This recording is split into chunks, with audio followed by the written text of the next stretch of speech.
ጌታዬ ሕይወቴን ንገረኝ። እንዴ ምኑን ነው የሚነግራችሁ? ጅል ነህ ብሎ ይንገራችሁ? እግዚአብሔርን ለመስማት ጆሮ የሌለው መጽሐፍ ቅዱስ ለማንበብ በቀን 5 ደቂቃ የሌለው ሰው በየቀኑ ሁከት ሊሰማ ይገባዋል። እንዲህ ያለ ጆሮ ይነቀላል። እግሮቻችሁ የት ነው የሚሄዱት? የሚፈጥኑላችሁ ወዴት ስትሄዱ ነው? ቤተክርስቲያን ሲሏችሁ አያደርሳችሁም። እንዲሁ አይደረስ እኮ ነው። እስኪ ለምሳሌ ልብ እስቲ ቆይ ትንሽ አረፍ ልበል ብትል የሆነ ጊዜ ላይ እኮ ነው የዓመት እረፍት ተውትና የደቂቃ እረፍት ብትወጣ ልብ ምን እንሆናለን? እቤት ባሏ አይሰማትም፣ እኛ ላይ መጣ የ40 ዓመት ወሬ። እንዴ ፍዳ እኮ ነው። እቤት ሚስቱ አትስመውም፣ እኛ ላይ መጥቶ ብሎ በቃ አውርዶት የሀብሌ ዝናብ ምንም በቃ ወይ እንደ ቴሌቪዥን በሪሞት አናሳልፈው ነገር በቃ ዝም ብሎ መውረድ ነው በቃ ማለት ነው። የምታዳምጡ ከሆነ ሰው ይወዳቸዋል። ከሰው ጋር የመኖር ጥበብ አንዱ ማዳመጥ ነው። እንዲሁም ልንገራችሁ፣ ሰዎች የት ይገኛሉ ብላችሁ ብትጠይቁ እኔ ልንገራችሁ የት እንደሚገኙ። አንደኛ የሚበሉበት ቦታ ነው የሚገኙት። ሁለተኛ የሚሰሙበት ቦታ ነው የሚገኙት። ሶስተኛ የሚወደዱበት ቦታ ነው የሚሄዱት። አራተኛ የሚከበሩበት ቦታ ነው የሚኖሩት። ሰዎችን ብትፈልጓቸው የምታገኙት ከዚህ ነው የምታገኟቸው። ከቤትም ጥለውን የሚወጡት አራቱን ሲያጡ ነው። ወይ አልሰማቸው ስንል፣ ወይ አልወዳቸው ስንል፣ ወይ አናከብራቸው ስንል። ተግባር እኮ የሐሳብ ልጅ ነው። ሐሳብ ደግሞ የሚገኘው ይውላችሁ እንጨት ሳትሰበስቡ እሳት ማንደድ ትችላላችሁ? ይቻላል? አይቻልም። ሐሳብ ሳይኖርህ ተግባር የት ታመጣለህ? እቅድ የት ታመጣለህ? ስራ የት ታመጣለህ? ከሰው ጋር የመኖር ስልት የት ታመጣለህ? አሁን የምንኖርበት ዓለም የ21ኛው ክፍለ ዘመን ወደፊትም የሚመጣው ዓለም ምንድን ነው የሚያደርገን ካላችሁኝ፣ ለራሳችን ጊዜ እንዳይኖረን ነው የሚያደርገን። ጊዜ እንዳይኖራችሁ ያደርጋል። ሌላው ቀርቶ እየተሳሳታችሁ እንደሆነ እንዳይገባችሁ ጭምር ነው የሚያደርገው። የምታስቡበትን ጊዜ ነው የሚያሳጣችሁ። እንዲሁም መቼ ነው ስኑ የምታስቡት? ለመሆኑ ታስባላችሁ? እንደ እግዚአብሔር ፈቃድ የምንማማርበት ርዕሳችን ጊዜ ለምን በሚል ርዕስ ነው የምንማማረው። እስኪ በሉ ድገሙ። ሶስተኛ በሉ። ጊዜ ለምን ነው? ኦርቶዶክሳዊነት ወይም ኦርቶዶክሳዊ ሰው አንድ የቤተ ክርስቲያን አባት ሲናገር በትክክል የሚኖሩ ሰዎችን ካያችሁ እነርሱ ክርስቲያኖች ናቸው ብሎ ይናገራል። በትክክል የሚኖሩ ሰዎችን ካያችሁ እነርሱ ክርስቲያኖች ናቸው። ክርስቲያኖች እውነትን የሚያምኑ ናቸው። እውነት ነፃ ያወጣል። ስለዚህ ነፃ ፍጡሮች ናቸው። ነፃነትም ከእውነት ነው፣ እውነትም ነፃነት ነው። እውነትን የያዙ ሰዎች ነፃ ናቸው። ነፃ አእምሮ ያላቸው ሰዎች ደግሞ ከህሊና ዕዳ ሸክም የተለዩ ናቸው። እነሱ በትክክል ራሳቸውንም ዓለምንም መምራት መኖር ይችላሉ። እና ክርስቲያንነት ማለት በትክክል መኖር ነው። ክርስቲያንነት በትክክል መኖር ከሆነ ስለ እያንዳንዱ ነገር እንዴት እንደምናደርገው ማወቅ አለብን። ክርስቲያኖች አንድ ነገር እጃቸው ሲገባ ምን ሊያደርጉት እንደሚገባ የሚያውቁ ናቸው። ለምሳሌ ሕፃናት አንድ ነገር እጃቸው ላይ ቢገባ ምን እንደሚያደርጉት አያውቁም።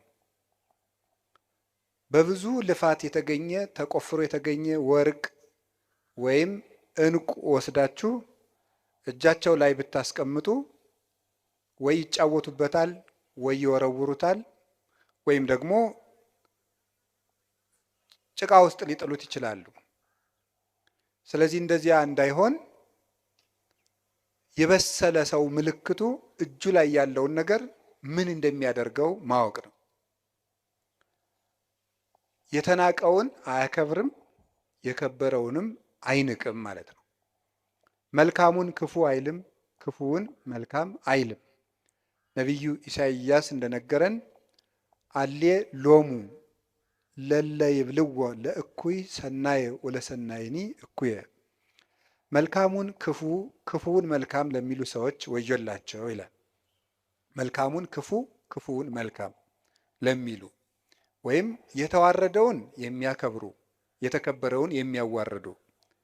ያው ሰው ሕሊናው ሲንሸዋረር አጥርቶ ማየት ሳይቻለው ሲቀር የከበረው ነገር ዝቅ ብሎ ይታየዋል፣ ዝቅ ያለው ነገር ደግሞ ትልቅ ሆኖ ይታየዋል። ስለዚህ የታነቀውን እያደነቀ ድንቅ የሆነውን ደግሞ እየናቀ ከሱም እየራቀ ይቀጥላል እና ክርስቲያኖች ለሁሉም ነገር ቁመናም እውነትም ምልከታም ሊኖረን ይገባል። አንዱ ልናውቀው ስትኖሩ ሰውነት ለኔ ምንድን ነው ማለት አለብን። ዓለም ለኔ ምንድን ናት? ለምሳሌ ለሌሎች ሰዎች ዓለም መጨረሻቸው ናት። ዓለም መጨረሻዬ ነው ብሎ ያሰበ ሰው ሁሉንም ነገር በዚህ ዓለም ኑሬ ልፍጀው የሰማዩን ማናየ ይላል። ዓለም ለኛ መሻገሪያችን ናት ብሎ ያሰበ ሰው ደግሞ ዓለምን ተጠቅሞባት ይሄዳል። ገንዘብ ለኔ ምንድን ነው ማለት አለብን። ሰው ለኔ ምንድን ነው? መቼ ሰው እንስሳ ነው ብሎ ያሰበ ሰው ለሰው ክብር ይኖረዋል ብለን ማሰብ አንችልም። እንደዚህ ያለ ሰው ደግሞ ሰው እንስሳ ነው ብሎ መነሻ ያደረገ ሰው የሰው መወለድም አይደንቀውም፣ መሞትም አይደንቀውም። ሞተ ሲባልም እንደ ቀላል ነገር ዕቃ እንደተሰበረ ያልፈዋል ማለት ነው እና ነገሮችን የምንወድቅባቸውም የምንሻገርባቸውም ምክንያት ለነገሮቹ ካለን አተያይ የሚመነጭ ነው እና ትምህርት የሚያስፈልገው ኦርቶዶክሳዊ እይታ እንዲኖረን ነው፣ የጠራ ዓይን እንዲኖረን ነው። ዛሬ በዚህ ርዕስ በዚህ ቦታ እንድንማማር የፈለግኩት ጊዜ ለኦርቶዶክሳውያን ምንድን ነው የሚለውን ነው። ለኦርቶዶክሳውያን ለእኛ ለክርስቲያኖች ጊዜ ምንድን ነው ነው ጊዜ እንዴት ነው? እግዚአብሔር በምድር ላይ ከሰጠን በጣም ትልቁ ስጦታ ጊዜ ነው። እግዚአብሔር የሰጠን ማንም ሊሰጠን የማይችለው እግዚአብሔር የሰጠን እድል ጊዜ ነው። እንደው ይገርማችኋል፣ ግን ሰው ይሄንን ትኩረት ሰጥቶት አያውቅም። ሀብት የማይመስሉ ብዙ ነገሮች አሉ የማናስተውላቸው።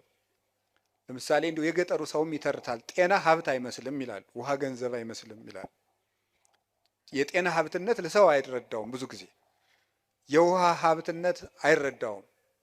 የአየር የኦክስጅን ሀብትነት አንረዳውም። ኦክስጅንን ሰዎች የሚያዙበት ቢሆን ኑሮ ለስንት ቀን መቆየት እንደምትችሉ አስባችኋል? ኦክስጅን በሆኑ ሰዎች እጅ ቢሆን ኖሮ ሁላችን ገለውን አናድርም ብላችሁ ነው? እነዚያ ሰዎች እነገሌ ናቸው እንዳትሉ ወስዳችሁ አታነካኩኝ። እኔ ያልኩኝ በሰዎች እጅ ቢሆን ኖሮ ነው ያልኩት። በሰው እጅ ቢሆን ኖሮ አየር ስንት ቀን ነው የምንሰነብተው? ዛሬን ራሱ ማደር እንችላለን? አንችልም። የውጩን ይቅርና በዚህ ያለውን በህዋ ላይ የተለቀቀውን ኦክስጅን ይቅርና ያንተን አየር እንዳታስወጣ ብንባልስ? አይቻልም ብንባል እናድራለን? የራሳችን አየር እንዳይወጣ ብንከለከል መኖር እንችላለን? አንችልም። የአካል ክፍሎቻችንን ስጦታነት አስተውለን አናውቅም። እግዚአብሔር የሰጠንን ነገር ሰዎች ሊያደርጉልን የማይችሉ እንዲሁ እግዚአብሔር ምን አደረገልኝ እንላለን እንጂ እግዚአብሔር አንድ ቀን ጣፊያን ራሱ ስራ እንድታቆም ቢያደርጋት መኖር እንችላለን? እንችላለን? በሰውነታችን ያለውን የጨው መጠን ማን ሊያጣራው ይችላል? ስለዚህ እንሞታለን ማለት ነው። ፊኛ ስራ ብታቆም መኖር ይቻላል? ይቻላል? እስኪ ንገሩኝ። ሌላ የባሰ ነገር ሰው የሚጸዳዳበት የአካል ክፍል ቢዘጋ መኖር ትችላላችሁ? ይቻላል? አይቻልም። እግዚአብሔር የሰጠን የአካል ስጦታ ማንኛውም ሰው የከበረ ሰው እንኳን ከብሮ የሚውለው እኮ መጸዳዳት ስለቻለ የከበረ ሰው እንኳን ቢሆን እና እግዚአብሔር እንዴት አድርጎ ስጦታ እንደሰጠን ማስተዋል አለበት። ደስ እንዲላችሁ ከፈለጓችሁ እጃችሁ ላይ ያለውን እግዚአብሔር የሰጣችሁን ጸጋ ማስተዋል ነው። የሌለንን እየቆጠርን ከምናዝን ያለንን እያየን መደሰት ነው። ደስታ ከውጭ አይመጣም፣ ከህሊናችን ነው የሚመጣው። አንዱ የምናባክነው በጣም እያባከን ነው ያለው ነገር አካላችን፣ አይምሯችን። እሱም በሌላ ጊዜ ትማሩታላችሁ። እንዴት አድርገን እግዚአብሔር የሰጠንን አካል እያባከን ነው እንደሆነ ትማሩታላችሁ። እኔ ግን ዛሬ መናገር የፈለግኩት ስለ ጊዜ ነው። እግዚአብሔር ጊዜ ሰጥቶናል። ጊዜ በእግዚአብሔር ዘንድ ምንድን ነው? ጊዜ ፍጡር ነው፣ እንደምታውቁት መለኪያ ነው። እግዚአብሔር ያለ ጊዜ ነው የኖረው። ዘመን ሳይፈጠር እግዚአብሔር ነበረ። ጊዜ ፍጡር ነው። በቤተ ክርስቲያን አስተምሮ የመጀመሪያ ሰዓት ትባላለች። ቁጥር የተጀመረው መጋቢት 29 ቀን ነው። መጋቢት 29 እና መጋቢት 30 ሚያዝያ 1 በሊቃውንት አነጋገር ዕለተ ጠቢባን ይባላሉ። ጠቢባን ሥላሴ አንድ ሳይሉ 29 ብለው ስለጀመሩ ነው። እንዲህ ያለው ነገር ለማያምን ሰው አይረዳም። ቅዱስ ጳውሎስ አንደኛ ቆሮንቶስ ምዕራፍ 2 ላይ ሲናገር መንፈሳዊ ነገር ለስጋዊ ሰው ሞኝነት ይመስለዋል ይላል። በስጋዊ ዓይን አይመረመርምና ለብእሲሰ መንፈሳዊ ኩሉ ይተሐሰሶ፣ መንፈሳዊ ሰው ግን ሁሉን ይመረምራል። ወሎቱሰ አልቦ ዘይተሐሰሶ፣ እርሱም ግን የሚመረምረው የለም ይላል። እና ስጋዊ ነገር ያለው ሰው 21 ሳይባል 29 የማይመስል ነገር ነው ይላል። ሃይማኖት ምንጊዜም ለስጋ የማይመስል ነገር ነው። የምናወጋው የመንፈስ ነገር ስለሆነ የመንፈስ ነገር በስጋ ነገር ሊለካ አይቻልም። መቼስ አሁን ነፋስን በሜትር አንለካውም። ለሁሉም ነገር መለኪያ አለው። ውሃን በኪሎ ሜትር አንለካውም። የራሱ መለኪያ አለው። ለራሱ ነገር ለሁሉም ነገር መለኪያ አለው። ከፍታም መለኪያ አለው፣ ዝቅታም መለኪያ አለው፣ ረቂቅ ነገር መለኪያ አለው፣ ፈሳሽ ነገር መለኪያ አለው፣ ጠጣርም መለኪያ አለው። እንዲሁ መንፈሳዊ ነገርም የራሱ መለኪያ አለው። ውሃውን በሜትር ጤፉን ደግሞ በሊትር መቼስ ልለካው አይባልም። መለኪያ አለው። የነፍስም ነገር የራሱ መለኪያ የራሱ ዩኒት ስታንዳርድ አለው። የነፍስን ነገር የምንረዳው እግዚአብሔርን በመፍራት ነው። እግዚአብሔር ጊዜን ሳይፈጥር ነበረ፣ ጊዜን ፈጠረ። የመጀመሪያዋ ሰዓት መጋቢት 29 ቀን ፈጠረ። ጊዜ በጊዜ ምን እንደተደረገ አስተውሉ። በጊዜ ከተደረጉ ነገሮች አንዱ እግዚአብሔር በጊዜ ይሄንን ዓለም ፈጥሮታል። ይሄንን ዓለም ፈጠረ። 7 ዕለታትን ፈጠረና አቆመ።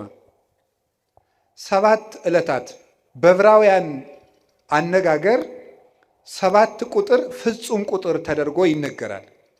መጽሐፍ ቅዱስ ሲተረጎም ማወቅ ካለብን ነገሮች አንዱ የመጽሐፍ ቅዱስን መነሻ ባህል ነው ማወቅ የሚገባል። የመጽሐፍ ቅዱስን መነሻ ባህል ስናውቅ መጽሐፍ ቅዱስን መረዳት እንችላለን።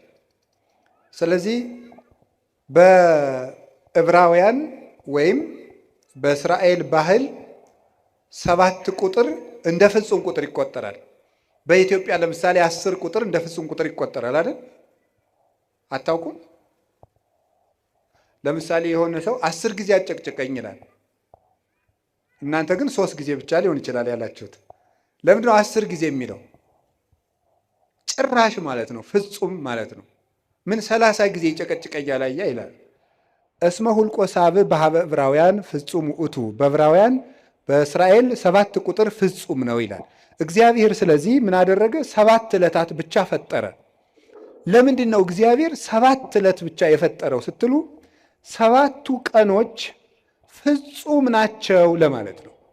7 ብቻ። ለምን 8 ቀን አይፈጥርም እግዚአብሔር? ወይስ ዝቅ ብሎ 6 ቀን ቢያደርገው ምን አለ? የዓመቱን መለኪያ 7 ቀን ያደረገው ለምን ይመስላችኋል? 7ቱም ዕለታት ፍጹም ናቸው ይላል። እንዲያውም ልንገራችሁ፣ የዚህ ዓለም ዋና ምሰሶዎች 7 ዕለታት ናቸው። በመጽሐፈ ምሳሌ ምዕራፍ 9 ከቁጥር 1 ጀምሮ እንዲህ ይላል፣ ጥበብ ሐነጸት ቤተ ወአቀመት ላቲ 7 አዕማደ። ጥበብ ቤቷን ሰራች 7 ምሰሶዎችንም አቆመች ይላል። ጥበብ ቤቷን ሰራች። ጥበብ የተባለ እግዚአብሔር ወልድ ነው። መንፈሳዊ ትርጉም አለው። የዛሬው ዓላማችን ግን እሱ አይደለም። ጥበብ ወልድ ይችን ዓለም ፈጠረች፣ 7 ምሰሶ አቆመች ማለት 7 ዕለታትን ፈጠረች ማለት ነው። 7ቱ ዕለታት ለምንድን ነው ምሰሶ የተባሉ ሲባል ምሰሶ ቤቱን እንደሚያጸናው በዚህ ዓለም የሚኖር ነገር ሁሉ ጸንቶ የሚኖረው በሰባቱ ዕለታት በሚሰራ ስራ ነው ማለት ነው። ምሰሶው ሲፈርስ ወይም ምሰሶ ቢነቀል ቤቱ እንደሚናድ ሁሉ የሰው ልጅ ሕይወቱ የሚናደው ወይም የሚፈርሰው በሰባቱ ቀናት በሚሰራቸው ስራዎች ናቸው። 7 ቀን የምንሰራው ስራ ወይ ሕይወታችንን ያፈርሳል ወይ ሕይወታችንን ይሰራል። ምሰሶዎቹ በትክክል የቆሙለት ቤት እንደማይፈርሰው 7ቱን ዕለታት እንዴት መጠቀም እንደሚችል የሚያውቅ ሰው የጸና ቤት ይኖረዋል። የልብ ቤት፣ የአይምሮ ቤት፣ የስጋ ቤት፣ የነፍስ ቤት ይኖረዋል ማለት ነው። ስለዚህ ዕለታትን ከመጠቀም ነው። እንኳን እኛ እግዚአብሔር ራሱ ቀን ተጠቅሞ ነው ስራ የሰራ። ቀንን የማይጠቀም ሰው ምንም ማድረግ አይችልም። እግዚአብሔር 6 ቀን ነው ይህን ዓለም የፈጠረው። አይገርማችሁ? በ6 ቀን ዓለምን ፈጠረ። ምን ማለቱ ይመስላችኋል? ኋላ ያን 6 ቀን ደግሞ ለእኛ ሰጠን። የሰጠኋችሁ 6 ቀን እኔ ዓለምን የፈጠርኩበት ነው። እናንተ የምትቀልዱበት እሁድ 4 ባህሪያት የተፈጠሩበት ነው። መሬት፣ ውሃ፣ ነፋስ፣ እሳት 4 ባህሪያት፣ 7 መላእክት፣ 7 ሰማያት፣ መላእክት፣ ብርሃን፣ 8 ፍጥረታትን ያከናወንኩበት ቀን ነው። እናንተ የምትቀልዱበት ሰኞ ይሄን የምታዩትን ጠፈር የዘረጋውበት ቀን ነው። እናንተ የምትቀልዱበት ማክሰኞ በምድር ላይ ያሉ እጽዋትን ሁሉ የፈጠርኩበት ቀን ነው። እናንተ እንደዋዛ የምትገፉት ረቡዕ በዚህ ዓለም የሚያሸበርቁ ፀሐይ፣ ጨረቃ፣ ከዋክብትን ያበራሁበት ቀን ነው። እናንተ በስንፍና የምትሸኙት ሐሙስ በባህር ውስጥ ያሉ አዞ፣ ጉማሬ፣ ሌሎችን ዓሣ አንበሪዎችን በክንፍ የሚበሩትን በእግራቸው የሚሽከረከሩትን በክንፋቸው የሚበሩትን ሁሉ ያስገኘውበት ቀን ነው። እናንተ በዋዛ በፈዛዛ የምታሳልፉት ዓርብ በአርአያዬ በአምሳሌ ሰውን የፈጠርኩበት ቀን ነው ማለቱ ነበረ። ሰኞ፣ ማክሰኞ፣ ረቡዕ እንደዋዛ ሲያልፉ እነዚህ ትዝ ብለዋቸው ያውቃሉ? እነዚህ ሁሉ ዓለማት 20 ዓለም ነው ያለው። አሁን እኛ ከ20 ዓለማት የምንኖረው በአንዷ በዳረጎቷ በጫፏ በዚች ምድር ነው። እግዚአብሔር የፈጠረው 20 ዓለም ነው። ከ20ኛው በዚች ዓለም የምናየው ነገር ሁሉ እንኳን ተመርምሮ አይዘለቅም። ሕሊና ራሱ ይደክማል ቢያስብ። እንኳንስ ሌላውን ያንን ሰው ተፈጥሮ እንኳን ብታዩት ሊገባን አይችልም። እንደዚህ ያሉ ድንቅ ነገሮች የተደረጉት በ6 ቀን ነው። የጊዜን ጥቅም አያችሁት? በ7ኛው ቀን እግዚአብሔር አረፈ። ምን ማለት ይመስላችኋል? እግዚአብሔር 6 ቀን ሰራና አረፈ። ስራችሁ ብዙ ይሁን እረፍታችሁ ጥቂት ይሁን ማለቱ ነበር። በቁሙ ነው። ወርቅ አለው፣ መንፈሳዊ ትርጉም አለው። ስራችሁ ብዙ ይሁን እረፍታችሁ ግን ጥቂት ይሁን። ይኸውላችሁ በዚህ ዓለም ላይ ብዙ ሰዎች የሚቸገሩበት ምክንያት ደስታን ፍለጋ ነው። ደስታ ደግሞ ከመስራት የሚመጣ ነው እንጂ ከማረፍ የሚመጣ አይደለም። ሐዘን ከየት ይወለዳል ካላችሁኝ ከረፍት ብዛት ነው። የኃጢአት ምንጮች የሚባሉት መብል፣ መጠጥ፣ የረፍት ብዛት፣ እንቅልፍ ናቸው። ስለዚህ እረፍት የሚያበዙ ሰዎች ምንጊዜም ሕይወታቸው ሐዘንተኛ ነው። የእንቅልፍ ብዛት የተቦጫጨቀ ልብስ ያስለብሳል ይላል ሰሎሞን። ድሃ ያደርግሃል ማለት ነው ብዙ የምትተኛ ከሆነ። የእንቅልፍ ብዛት መጽሐፍ ቅዱስ ነው ያለው፣ የተቦጫጨቀ ልብስ ያስለብሳል። ጊዜን ባለመጠቀማችን ምክንያት አይ ጊዜ የሰጣቸው እና ያገሌ ሀብታሙ ነው ምናምን ቢባል የድንቁርና ጉዳይ ነው። በጊዜ ያለመጠቀማችን እንዴት እንደሚጎዳን ተመልከቱ።